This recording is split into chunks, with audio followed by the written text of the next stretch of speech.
for the next step in history. He's the man with the plan for the next stage called destiny. Deep state in the back rooms, living chaos and gloom, dreaming up their evil schemes. But the man in the White House, he can wipe out all the fake news on the TV. Hey, good evening, good afternoon, I should say. You're on the Robert Jeter Show, Blues and the News, coming in with a little tune I done did called Ode. No, not Ode to 9/11. I was reading the wrong line on my playlist. This is Man in the White House. At least he was in the White House, and I sure hope he gets back in the White House. Yeah, I wrote that song with a friend of mine when the last time he was in power, and man, do we need him back in power now. Oh my gosh. But he got a lot of good endorsements. RFK, I must admit. I've seen him. Oh, and he gave a really good speech. It was in Arizona when he came out and supported Trump. And then I just saw him online on some TV show, woke TV show. You know, the woke journalist giving a hard time about what's going on in the Middle East. And he, oh my gosh, he said all the right things. And he knows so much. He's just a wealth of information. I mean, he's been around a while, right? And he's had the insight, being a Kennedy, he has had so much insight into the workings of the country and into geopolitics, et cetera, et cetera. So he just made just one woman look like a twerk, like a real jerk, because she was always getting back at blaming Israel. I guess she had a little anti-Semitic blood in her, and like a lot of people seem to do today. But he said, look, the Palestinians were given everything, been given so much money. Never has some organization has been pandered as much from international organizations as the Palestinians. Israel withdrew from Gaza, remember? And they gave back. And they had to uproot their own people who were settled there. They had these gorgeous greenhouses, this agricultural wonderland that they had built. But they were forced to leave and get back and give back the land. It's always a big mistake when Israel gives back the land. Give back the land to the Palestinians in Gaza. And it's completely destroyed everything. You know, and Israel offered, like, we'll help build your society. We'll make Singapore on the Mediterranean. And they said, we don't want your money. So they took all this money they got from the UN, the United States, and everybody else, the poor Palestinians. And what did they do? They just built tunnels. They're rats. All they could do was build tunnels and buy weapons to kill Jews. I'm telling you, they're no good. I'm sorry to say. If there's a race on the planet that's totally unrighteous, seems to be these people. So, but Trump, RFK really put it to this journalist, and he speaks so well. I know he has a hard time speaking because he has a little condition with his throat, but when he gets active, it doesn't bother me at all. He goes right on the chase. In fact, it even sounds better because he sounds sort of angry with a gravelly voice, and I thought it was amazing.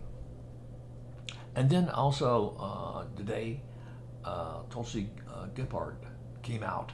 You know, she was on the Democratic Party. She ran on the Democratic side in the last primary and really put down Kamala about her AG experience in California, and she said all the right things, and she really won a lot of points at that time. But she realized she can't work in the Democratic Party because it's gone so far to the left. And basically, it's either you go in this election, either go with the Marxists on the left, and they are total Marxists, they're total communists, and you need to see it over and over again because progressivism on the left, Democrats, it sounds too nice. What they really are hardcore communists. They're hardcore Marxists. You can look at the background. You can look at what they've said before in the past. And you know that's what they believe. So either you go for a Marxist state or you go for a MAGA state, democracy, liberty, everything that's made this country great. And Trump is not really a Republican. He's a populist, but he has all the right ideas. The rhinos were very corrupt one time, with Paul Ryan and the Bushes, even though I sort of supported them at that time, but they were really into this whole international, global, industrial complex, fighting wars and all that kind of thing, where people would get rich very quick with this global expansionism, believing that they could turn every country they went into democracy and find a George Washington somewhere. They tried to find a George Washington in Iraq. It didn't work well. And they tried to find a George Washington in Afghanistan. It didn't work very well, And, it was a plunder. And when they withdrew from Afghanistan, oh, what a plunder. It's one of the biggest blunders the United States has ever done under Biden's administration. And I was in the room. I helped make that decision. And Trump just came out and said, when he gets back in power, and hopefully he does, he will make sure a lot of pink slips are sent out to anybody responsible for that diabolical withdrawal. What a disgrace. So we need strength. We need freedom of speech. We need liberty. Freedom of speech is being attacked all the time. You see in France, they arrested this guy who was the CEO for Telegram. I think it's part French, part Russian. And they said, there's a lot of criminal activity, a lot of drug trades, a lot of abuse on the system. I mean, it's a platform. I can't be responsible for everybody on the platform. I mean, they'll come after Musk next, no doubt. So it's always an attack on freedom of speech from the left, because how dare you stand up and say what you believe. So don't be afraid. Wherever you are, stand up and speak for the right. Remember, I come from Virginia, and I was born not far from St. John's Church in Richmond, Virginia, where Patrick Henry stood up and said, I don't know if it was right, I'm not sure what the date was. I know 1776 was the revolution. Everybody knows 1776, right? I'm not sure exactly what date that Patrick Henry stood up and said his speech. In fact, I could look it up on Google. One of the things amazing about PCs, about technology, I hate a lot about technology, so much I hate. But a lot of nice things, you can just go and just ask the tree of good and evil, anything, and it'll give you the answer.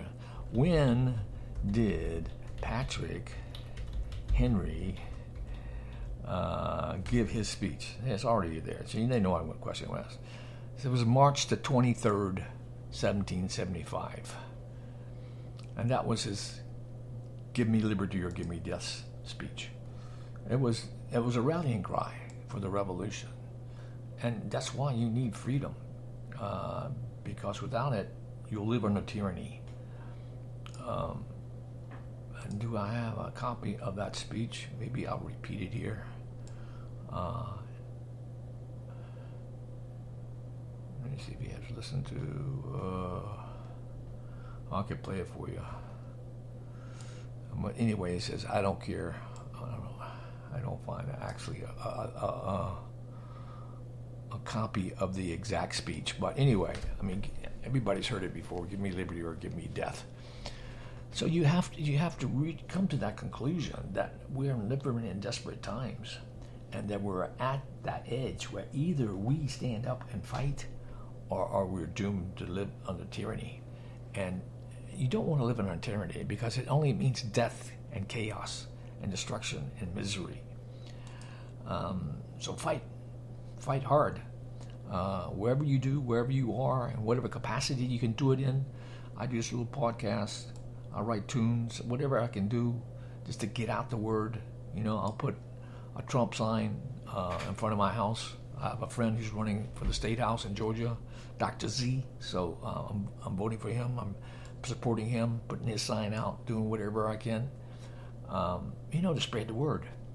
Because you got to get the word out that these guys on the left are Marxists. They really are communists, and that's why they don't want to tell you their agenda. That's why it's all smoke and mirrors. They come out on the DNC and it's all about joy and being happy and bashing Nazi Trump when they're hiding. They're always hiding. Biden was always hiding in his basement. They're always hiding. She doesn't want to do a press conference.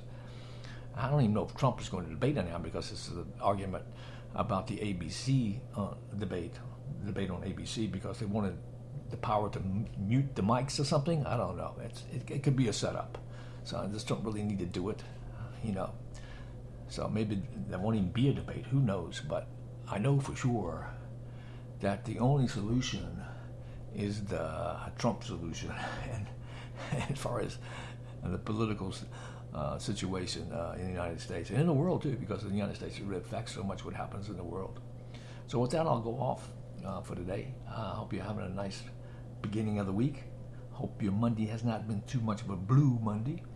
But I hope you attack the rest of the week and become profitable in whatever you do, and you stay healthy, and do the right thing. And here's a little song called "Fight for the Right." Remember, love and peace is the answer. If you can find peace, but you need strength to find it.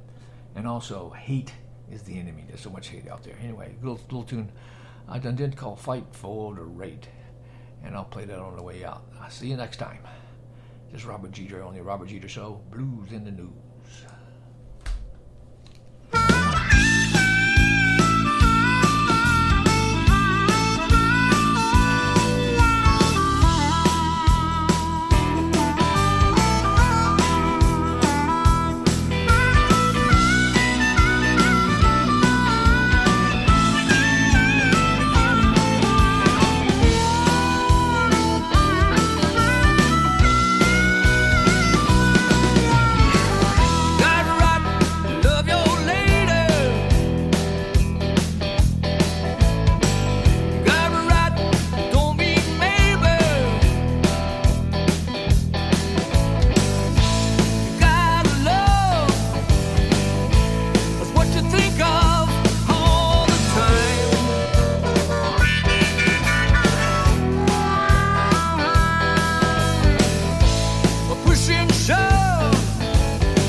Love is 6 feet down.